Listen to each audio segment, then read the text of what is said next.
মুহসিনিন। ও ইব্রাহিম, আমি যখন তোমার সন্তান চেয়েছি একবারের জন্য তুমি না করনি গো, কারণ আমি জানি একটা বৃদ্ধ বয়সে যখন কেউ সন্তান লাভ করে, বহু বছর পর যখন কেউ সন্তান পায়, ওই সন্তানের প্রতি তার টান, তার মহব্বত অধিক হয়ে যায়। আমি জানি যে তোমার অন্তরে কি ঘটেছে, কি কেমনটা হয়েছে, কিন্তু আমি দেখতেছিলাম তুমি এমন সময় তুমি ধৈর্য ধারণ করতে পারো কিনা। কদ সাদাকাতার রুয়া ইন্না কাযালিকা নাজিল মুহসিনিন। আল্লাহ রাব্বুল আলামিন হেকে বলে, ইব্রাহিম তুমি তোমার স্বপ্নকে সত্য বাস্তবায়ন করেছো, সত্য করেছো, আমি আল্লাহ খুশি হয়ে গেলাম। এইভাবে আমি আল্লাহ ইহসানকারী যারা হয়, আমি আল্লাহ যারা দয়াময় হয়, দয়াবান হয়, আমি আল্লাহ তাদেরকে উপকার করে থাকি, আমি তাদেরকে উপহার দিয়ে থাকি, আমি তাদেরকে গিফট করে থাকি। আল্লাহ ইব্রাহিম নবীকে কি গিফট করলেন?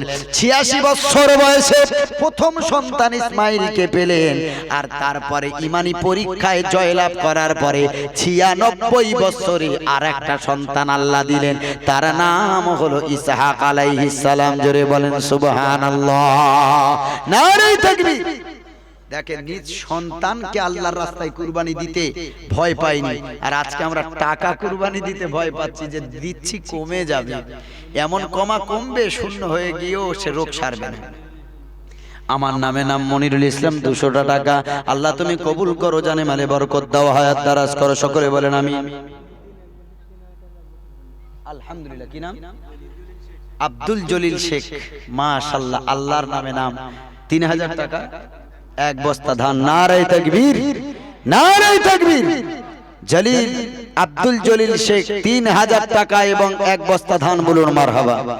আল্লাহ তাআলা তোমার বান্দা, তোমার নামে নাম আব্দুল জলিল, কি কাজ করে জানি না, কি ব্যবসা করে জানি না, কত টাকা তুমি দিয়েছো জানি না, ঘর বাড়ি কেমন তাও জানি না। আল্লাহ গো, তবে আমি মনে করি টাকাকে মানুষ বেশি মায়া করে, ভালোবাসে। এই টাকার জন্য মানুষ, আব্বা সন্তান, ছেলে মেয়েদের ভিতরে সম্পর্ক কেটে যায়। আয় আল্লাহ তাআলা, তোমার বান্দা আব্দুল জলিল টাকাকে মহব্বত না করি 3000 টাকা তোমার ঘর মসজিদের জন্য ওয়াদা করেছেন, এক বস্তা ধানের ওয়াদা করেছে। আল্লাহ গো, তার দানকে তুমি কবুল করে নাও। আয় আল্লাহ, তার খেতে ফসল ভালো দিও। আয় আল্লাহ, তার ব্যবসায় তুমি উন্নতি দিও, তার হায়াতকে দারাজ করো, শরীরকে সুস্থ করে দিও, তার বাচ্চা বাচ্চীদের শরীর ভালো রেখো, তার বিবিকে তুমি ভালো রেখো, আব্বা মাকে ভালো রেখো।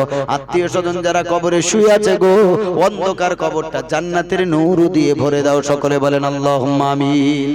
2200 টাকা এক বছর ধরে দেবে, নগদ 200 টাকা দিয়েছে প্রতি মাসে মোতাল্লেব শেখ। আলহামদুলিল্লাহ, নারে তাকবীর। কই আমার বাপ কই? 2200। আলহামদুলিল্লাহ, প্রতি মাসে 200 টাকা করে। বলুন মারহাবা। আলহামদুলিল্লাহ। আয় আল্লাহ, তোমার বান্দা প্রত্যেক মাসে 200 করে টাকা দেওয়ার ওয়াদা করেছেন। আল্লাহ তুমি তার দানকে কবুল করে নাও, তার হায়াতকে দারাজ করো, শরীরটাকে সুস্থ রেখে দাও। আল্লাহ গো, তার পরিবারে যারা অসুস্থ আছে তুমি সকলকে ভালো রেখো, তার বিবি, তার বাচ্চা, তার আব্বা, তার মা, যারাই বেঁচে আছে সকলকে তুমি সুস্থ রেখো, তার ব্যবসা বাণিজ্যে উন্নতি দিও, তার আত্মীয় স্বজন যারা কবরে চলে গেছে আল্লাহ তাদের কবরে তুমি নাজাতের ফয়সালা করে দাও, সকলে বলেন আল্লাহুম্মা আমিন। আলহামদুলিল্লাহ। জুলফিকার শেখ এক বস্তা ধান। বলুন মারহাবা। আল্লাহ তার খেতে ফসল ভালো দিও, আল্লাহ আগামীতে ধান ভালো দিও। আল্লাহ গো, তুমি তো রুজির মালিক, তুমি হাওয়া পানির ব্যবস্থা তুমি করে দিও, সূর্যের আলোর ব্যবস্থা তুমি করে দিও, যেভাবে ক্ষেত খামার করলে ফসল ভালো হবে তুমি করিয়ে নিও। আয় আল্লাহ গো, আমার আব্বাজান তিনি এক বস্তা ধানের ওয়াদা করেছেন, তিনি দিয়েও দেবেন। আল্লাহ তুমি তার দান কবুল করে নিও, তার শরীর ভালো রেখো, সকলে বলেন আমিন। আহমদুল্লাহ শেখ মারহাবা, এক বস্তা ধান। আল্লাহ তুমি তার দানকে কবুল করে নাও, যে আশা আকাঙ্ক্ষায় দান করছেন আল্লাহ তুমি পূর্ণ করে দাও। 1000 টাকা উনি। আলহামদুলিল্লাহ, মাশাআল্লাহ মাশাআল্লাহ। আল্লাহ কবুল করুক। এ আল্লাহর পরীক্ষা, টাকা দিয়ে পরীক্ষা নাই বলছিলাম না, আল্লাহর পরীক্ষা। আল্লাহ তুমি তার দান কবুল করো, তার আত্মীয় স্বজন যারা কবরে শুয়ে আছে আল্লাহ এই দানের 1 টাকাতে 700 গুণ সওয়াব বাড়িয়ে দিয়ে তাদের কবরে যদি আযাব থাকে লাঘব করে দিয়ে নাজাতের ফয়সালা করো, সকলে বলেন আমিন। আল্লাহ আমার ভাই সাহেবের যত পেরেশানি আছে, বিপদ আছে, আল্লাহ তুমি দূর করে দাও। তার বাচ্চা বাচ্চাকে তুমি হেদায়েত নসিব করো। সকলে বলেন আল্লাহুম্মা আমিন। কোটি টাকার মালিক দেখো অভাব হয় না দূর, আর গরিব ঘুমাই আরাম করে মনটা বাহাদুর। কোটি টাকার মালিক দেখো অভাব হয় না দূর, গরিব ঘুমাই আরাম করে মনটা বাহাদুর। ফেরাউনের লাশটি দেখো মিশর জাদু ঘরে, খায় না মাটি পোকা মাছি সবাই ঘৃণা করে।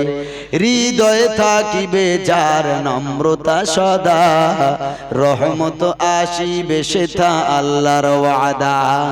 বড়র বড়াই থাকলে দিলে রহমত আসবে না, আর নিজেকে নিজে ছোট মনে করিও সদা। উঁচু জমিন থেকে পানি নিচু জমিনে যায়, তেমনি খোদার রহমত আসে নম্রতার হৃদয়।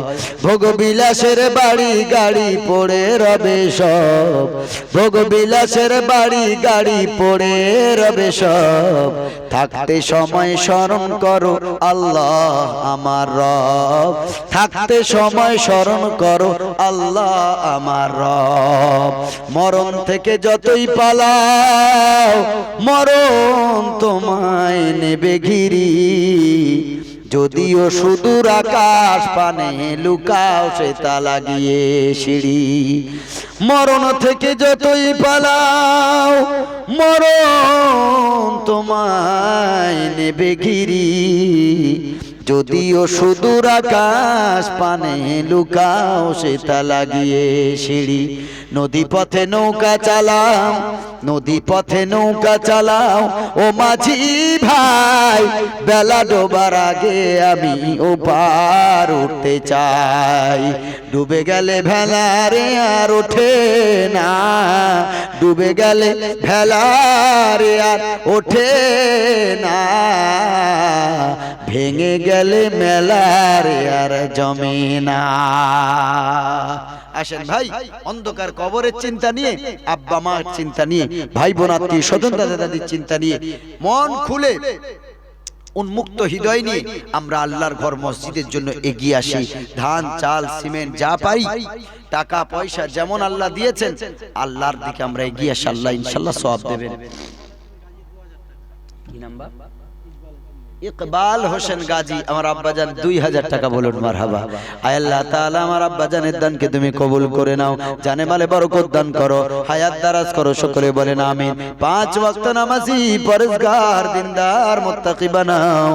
আয় আল্লাহ তার আব্বাজান আম্মাজান দাদা দাদি নানা নানি মাতৃকুল পিতৃকুল শ্বশুরকুল শাশুড়িকুল, আয় আল্লাহ তাআলা তার যত আত্মীয় স্বজন বাসবাগানের কোনায় অন্ধকার কবরে সাদা কাফনের প্যাকেটে হয়ে শুয়ে আছে, আল্লাহ গো তাদের কবরে যদি আযাব থাকে, এই 2000 টাকা দানের ওসিলা করে বরকতে তাদের কবরের আযাবকে লাঘব করে নাজাতের ফয়সালা করে দাও। ক্ষেত কামারে বরকত দাও, ব্যবসায় উন্নতি দাও, বাচ্চা কাচ্চার হায়াত দারাজ করো, আয় আল্লাহ অনুগত বানিয়ে দাও। সকলে বলেন আল্লাহুম্মা আমিন। আসো ভাই, আলহামদুলিল্লাহ নাম বলেনি গো, বড় খুশি হতাম। তবে আল্লাহ তাআলা যেহেতু বলেছেন সিররুম ওয়া আলানিয়াতান, প্রকাশ্যেও দাও গোপনেও দাও, প্রকাশ্যে দেওয়াও সুন্নত গোপনে দেওয়াও সুন্নত। আমার এক মা, আল্লাহ ভালো নাম জানেন, 1000 টাকা নগদ দিয়েছেন, বলুন মারহাবা। একটু দোয়া করেন। আল্লাহ মেয়েদের ব্যাপারে কি বলেছেন জানেন? আল্লাহ তাআলা বলেন ওয়ালাইসা যাকারু কাল উনসা, 3 নম্বর পর আল্লাহ বলেন ওয়ালাইসা যাকারু কাল উনসা, মহিলাদের মতো পুরুষরা হতে পারবে না। জোরে বলেন সুবহানাল্লাহ।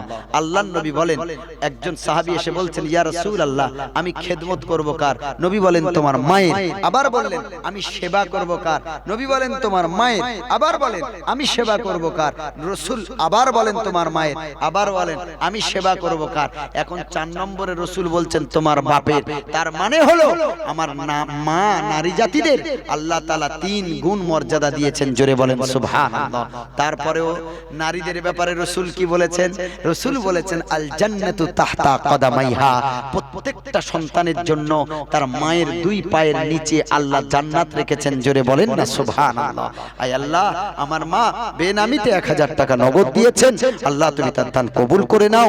আল্লাহ তার পরিবারে তুমি শান্তি দান করো, স্বামী স্ত্রীতে মিল মহব্বত বাড়িয়ে দাও আল্লাহ তার বাচ্চা বাচ্চি আল্লাহ তুমি তাদের হেফাজত করো বিপদ থেকে রক্ষা করো আল্লাহ তাদের মাথার ব্রেন বাড়িয়ে দাও সমস্ত মুসিবত থেকে হেফাজত করো আল্লাহ আমার মা